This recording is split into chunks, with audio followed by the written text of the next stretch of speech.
شہر کی اس پر رونق سڑک پر کئی گاڑیاں اپنی اپنی منزل کی جانب رواں دواں تھیں۔ انہی میں ایک گاڑی تھی جس میں ایک 50 سال کے قریب عمر کے بزرگ بیٹھے تھے۔ بابا جی اب اتر بھی جائیں، گاڑی ایک عمارت کے سامنے روک کر ڈرائیور نے کہا تھا۔ بابا جی نے سر ہلایا اور دروازہ کھول کر باہر اترے تھے۔ کتنے پیسے ہوئے؟ بابا جی نے گاڑی کی کھڑکی کی جانب جھک کر پوچھا تھا۔ رہنے دو بابا جی، اب آپ جیسے بزرگ سے پیسے لیتے اچھا لگوں گا کیا؟ اس نے کہہ کر گاڑی آگے بڑھا دی تھی، جبکہ وہ بزرگ اب اپنے سامنے کھڑی اس عمارت کو دیکھ رہے تھے جہاں اب سے انہوں نے رہنا تھا۔ انہوں نے اس کی جانب قدم بڑھائے تھے۔ یہ جگہ ان کے لیے نئی نہیں تھی۔ عمارت کے داخلی دروازے کے اوپر کچھ لکھا تھا، دارالامان۔ آنکھوں میں نمی آئی تھی۔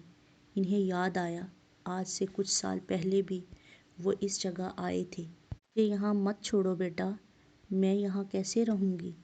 وہ ان کی ماں تھیں جو رو رو کر اس سے فریاد کر رہی تھیں۔ امی جان، آپ سمجھ نہیں رہی ہیں بات کو۔ سعدیہ آپ کے ساتھ رہنا نہیں چاہتی اور میرے پاس اتنے پیسے نہیں ہیں کہ میں آپ کو الگ رکھ سکوں۔ کتنا بے رحم تھا وہ۔ اپنی بیوی کی خواہش اسے اپنی ماں کے آنسوؤں سے زیادہ قیمتی لگی تھی۔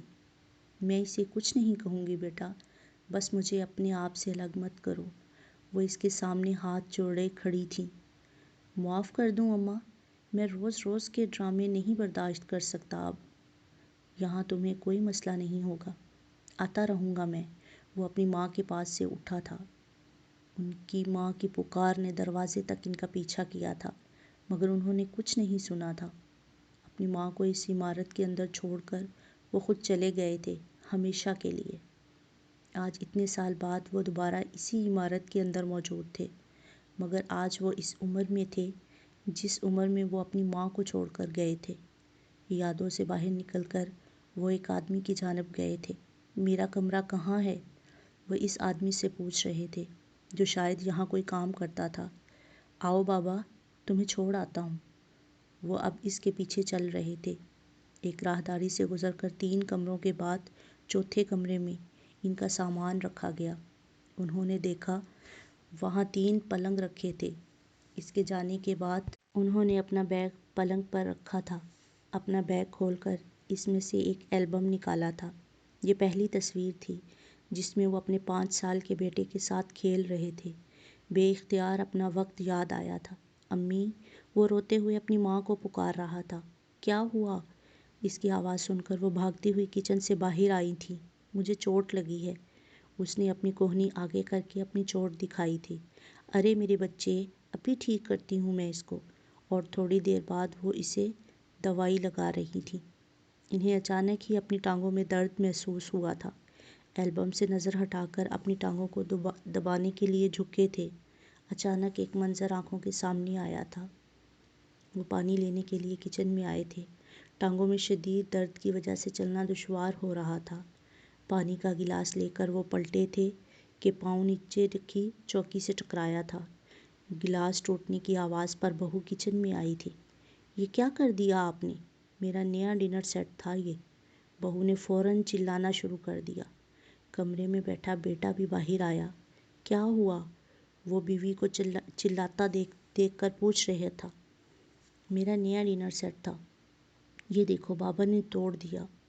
وہ جو درد کی شدت کی وجہ سے خاموش کھڑے تھے، ان پر بیٹے نے ایک غصیلی نگاہ ان پر ڈالی۔ بابا، کتنی بار کہا ہے آپ سے اپنے کمرے میں رہا کریں، کیوں آئے تھے آپ یہاں؟ وہ اب اپنے اس بوڑھے باپ پر چلا رہا تھا۔ پانی لینے آیا تھا، ایک کمزور آواز نکلی تھی۔ ارے تو انتظار کر لیتے، لے آتی میں پانی، مگر نہیں، انہیں تو شوق ہے چیزیں توڑنے کا۔ بہو بیگم کی طرف سے جواب آیا تھا، جس پر بیٹے نے نفی میں سر ہلایا تھا۔ چلے اندر آپ۔ بیٹے کے حکم پر اب وہ کمرے میں واپس آ گئے تھے۔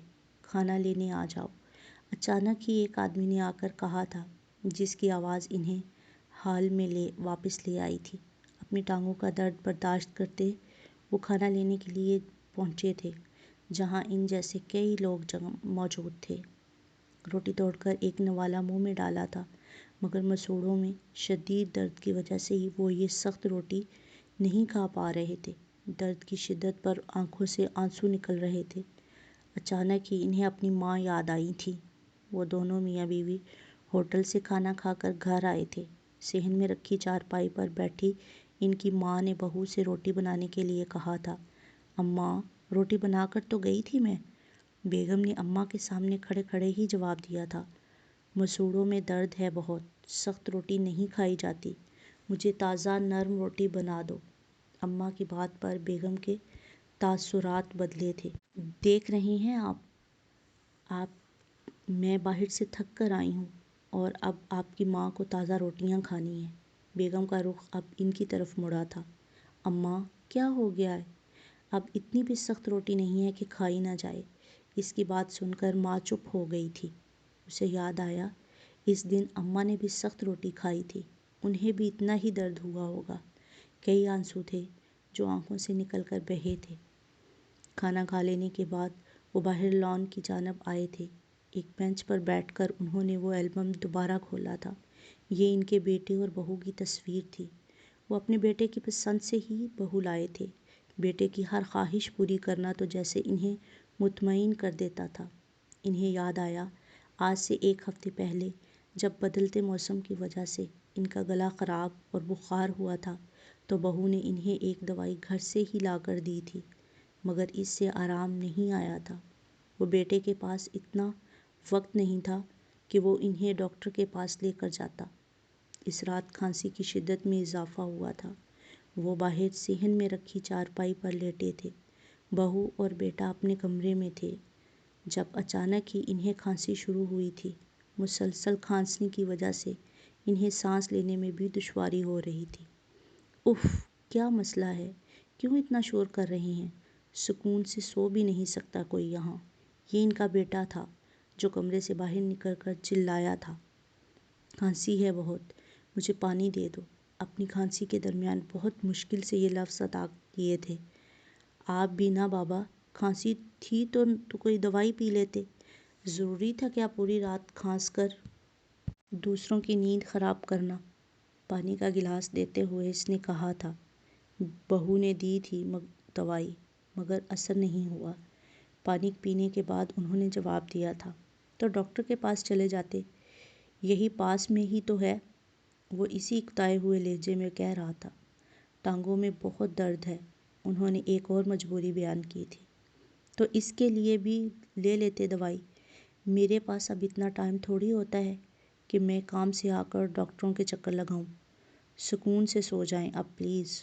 وہ کہہ کر اپنے کمرے میں واپس جا چکا تھا، جبکہ وہ وہیں بیٹھے اس بات کو یاد کر رہے تھے جب ان کی ماں بھی اسی طرح بیمار ہوئی تھی۔ وہ اس وقت کام سے تھکا ہارا گھر آیا تھا جب اماں چارپائی میں لیٹی تھی۔ کیا ہوا امی آپ کو؟ ان کے چہرے کے تاثرات دیکھ کر اس نے پوچھا تھا۔ بدن میں درد اور بخار ہے بہت، امی نے کمزور آواز میں جواب دیا تھا۔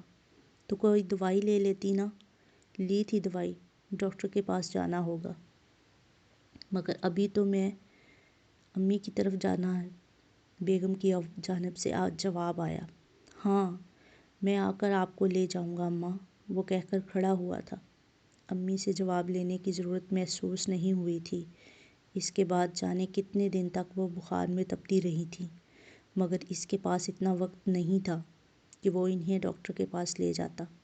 جانے پھر وہ کیسے ٹھیک ہوئی تھی؟ اچانک ہی امی کا خیال آیا تھا۔ شاید اسی طرح ٹھیک ہوئی تھی جس طرح کچھ دن پہلے ان کی کھانسی ٹھیک ہوئی تھی۔ ایک بار پھر آنکھوں سے آنسو نکلے تھے۔ یادیں بہت تکلیف دہ ہوتی ہیں۔ انہوں نے البم بند کیا تھا۔ یہ آج صبح کا ہی تو منظر تھا جو انہیں یاد آیا تھا۔ وہ اپنی چارپائی پر بیٹھے تھے جب بیٹا اور بہو ان کے پاس آئے تھے۔ آپ سے بات کرنی ہے ابا، ان کے سامنے رکھی کرسی پر بیٹھتے ہوئے بیٹے نے ان سے کہا تھا۔ بولو۔ میرا ٹرانسفر دوسرے شہر میں ہو گیا ہے، ہم دونوں کل وہاں جا رہے ہیں۔ بیٹے کی بات پر وہ چونکے تھے۔ اور میں؟ دیکھو ابا، مجھے ابھی ابھی نوکری ملی ہے، شروع میں بہت خرچے ہوتے ہیں، اس لیے آپ کو ساتھ نہیں لے کر جا سکتا میں۔ اس لیے میں نے اور سعدیہ نے سوچا ہے کہ آپ کو یہیں رہنا ہوگا۔ یہ ان کا وہی بیٹا تھا جس کی ہر خواہش پوری کرنے کے لیے اپنی خواہشیں ماری تھی، آج وہی ان کا بوجھ اٹھانے سے انکاری تھا۔ اکیلا کیسے رہوں گا؟ وہ نم آنکھوں سے پوچھ رہے تھے۔ اولڈ ہوم میں رہ لیں گے آپ ابا، ویسے بھی وہاں بہت لوگ ہوتے ہیں، آپ کو پریشانی نہیں ہوگی۔ دادو بھی تو وہیں رہی تھی۔ جواب ایسا تھا کہ سانس تک رک گئی تھی۔ اولاد جب ماں باپ سے بیزار ہو جاتی ہے تو کیا قیامت ہوتی ہے، یہ انہیں آج محسوس ہوئی تھی، مگر یہ قیامت کسی اور نے بھی سہی تھی۔ انہیں اپنی ماں یاد آئی تھی۔ میں تنگ آ گئی ہوں ان سے، آپ کو فیصلہ کرنا ہوگا، یا یہ یہاں ہوں گی یا میں۔ یہ ان کی بیوی تھی۔ تم کیا کہہ رہی ہو؟ میں کیسے چھوڑ دوں اپنی ماں کو؟ ان کا میرے علاوہ ہے ہی کون؟ وہ اپنی بیوی کو سمجھانا چاہ رہے تھے۔ ہاں تو چھوڑ آئے نا اولڈ ہوم میں، ہزاروں ان جیسے رہتے ہیں وہاں۔ میں اب مزید ان کے نخرے نہیں اٹھا سکتی، انہیں چھوڑ کر آئیں ورنہ میں یہاں سے جا رہی ہوں۔ وہ اپنی بیوی کی جدائی برداشت نہیں کر سکتے تھے، اس لیے ماں کے آنسوؤں کو نظر انداز کر کے وہ انہیں اولڈ ہوم چھوڑ آئے تھے، اور آج ان کا بیٹا بھی وہی کر رہا تھا۔ تو غلط کون تھا؟ بیٹا؟ بہو؟ میں خود چلا جاؤں گا وہاں بیٹا، انہوں نے اپنی بہو اور بیٹے سے کہا تھا، کیونکہ غلط بیٹا نہیں تھا، غلط بہو نہیں تھی، غلط تو ماضی تھا۔ یہ وہ فصل تھی جو انہوں نے بوئی تھی اور آج وہ اسے کاٹ رہے تھے۔